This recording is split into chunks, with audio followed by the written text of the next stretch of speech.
takhta Allah di lantai 7, langit ke-7 toh. Nah, kita sudah sampai di ruangan ke-6. Tinggal sebatas satu dinding lagi untuk menyentuh hati Tuhan. Pribadi kita dari roh, jiwa, tubuh, karakter masuk kepada unsur tadi, pujian, penyembahan harus masuk di dalam seirama dengan Tuhan, berhadapan dengan Tuhan pencipta yang kudus. Sehingga 1 Petrus 1 ayat 16, kuduslah kamu sebab aku kudus. Cara dengan firman yang menguduskan kita, Yohanes 17 ayat 17, menyembah dengan roh dan kebenaran, Yohanes 4 ayat 24. Nah, bagaimana kita mau menyembah? Belum dalam tahap ini. Ada yang habis ibadah merokok lagi, minum mabuk lagi. Nanti dalam ibadah baru posisi baru mau diatur. Jadi hanya dalam waktu ibadah saja sepertinya kita baru mau dalam masuk pada yang kudus. Tetapi setiap firman yang kita dengar adalah api yang membaptis kita. Ingat, baptisan air, baptisan roh, baptisan api. Artinya api itu firman yang kita dengar setiap minggu, setiap ibadah di rumah, setiap kita dengar di TV, di YouTube. Pahami, kerjakan, lakukan itu untuk menjaga kekudusan hari demi hari menuju kesempurnaan. Ini yang harus diajar oleh gereja.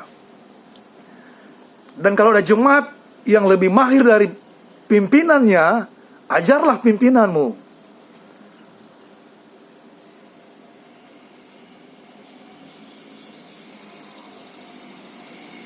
untuk menikmati hadirat Tuhan. Jangan hanya sewaktu-waktu kita masuk di sini, tetapi menjaga hari demi hari. Memang setiap hari mungkin kadar kudus kita turun, tapi jangan minus. Nanti kita akan masuk di reportase terakhir, raport keselamatan, raport gereja yang benar, nilai-nilai angka. Mungkin di sesi 7 kita akan lihat angka-angka kita. Kita masuk pada tingkat ke-7. Bapa kami yang di sorga. Bapa kami. Kalau kita berdoa, kita mulai dengan Bapa kami yang di sorga.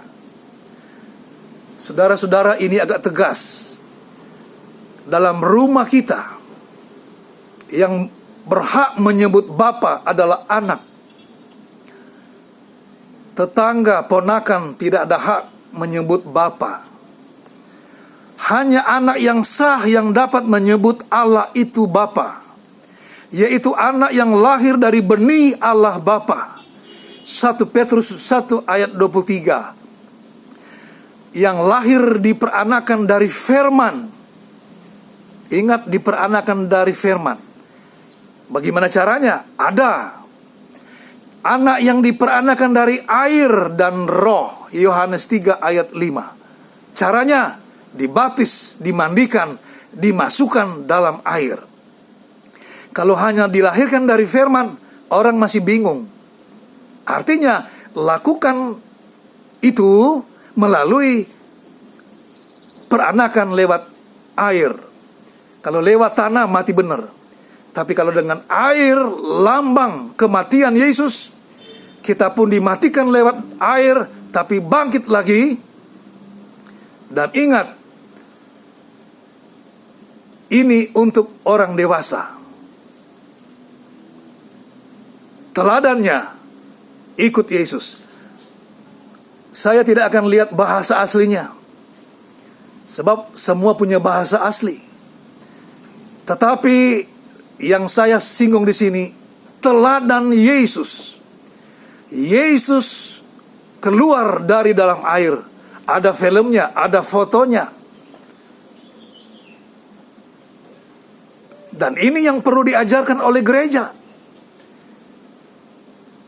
Gereja, baik organisasi maupun pribadi, harus melakukan ini. Harus melakukan ini. Dikuduskan dan menyebut sah Allah sebagai Bapa kita.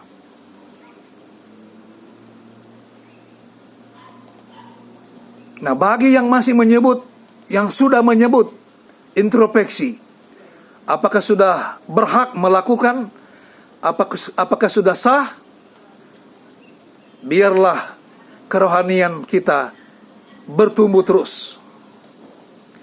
Anak yang sudah melakukan segala tugas dengan sempurna, hanya anak yang sah yang dapat berkomunikasi, bersekutu dengan Bapa. Dalam persekutuan roh, yaitu, ini satu tubuh, satu roh, satu pengharapan, dan satu Tuhan, satu iman, satu baptisan, satu Allah dan Bapa. Saya akan nanti di sesi berikut ini.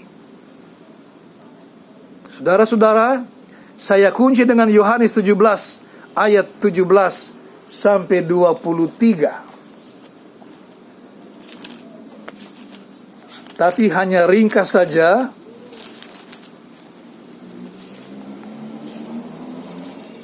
Karena di sini doa Bapa kami, selanjutnya doa Yesus kepada kita.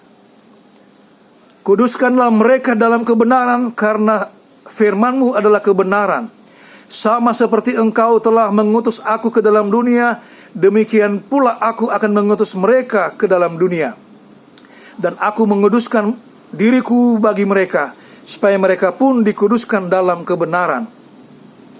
Dan bukan untuk mereka itu saja aku berdoa, tetapi juga untuk orang-orang yang percaya kepadaku oleh pemberitaan mereka, supaya mereka semua menjadi satu, seperti Engkau, ya Bapa, di dalam aku dan aku di dalam Engkau, agar mereka juga di dalam kita, supaya dunia percaya bahwa Engkaulah yang telah mengutus aku, dan aku telah memberikan kepada mereka kemuliaan.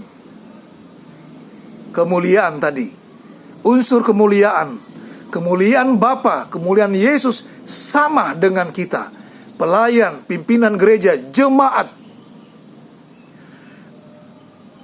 yang Engkau berikan kepadaku, supaya mereka menjadi satu sama seperti kita adalah satu.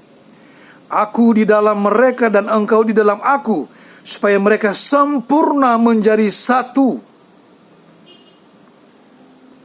agar dunia tahu bahwa Engkau yang telah mengutus aku, dan bahwa Engkau mengasihi mereka sama seperti Engkau mengasihi aku.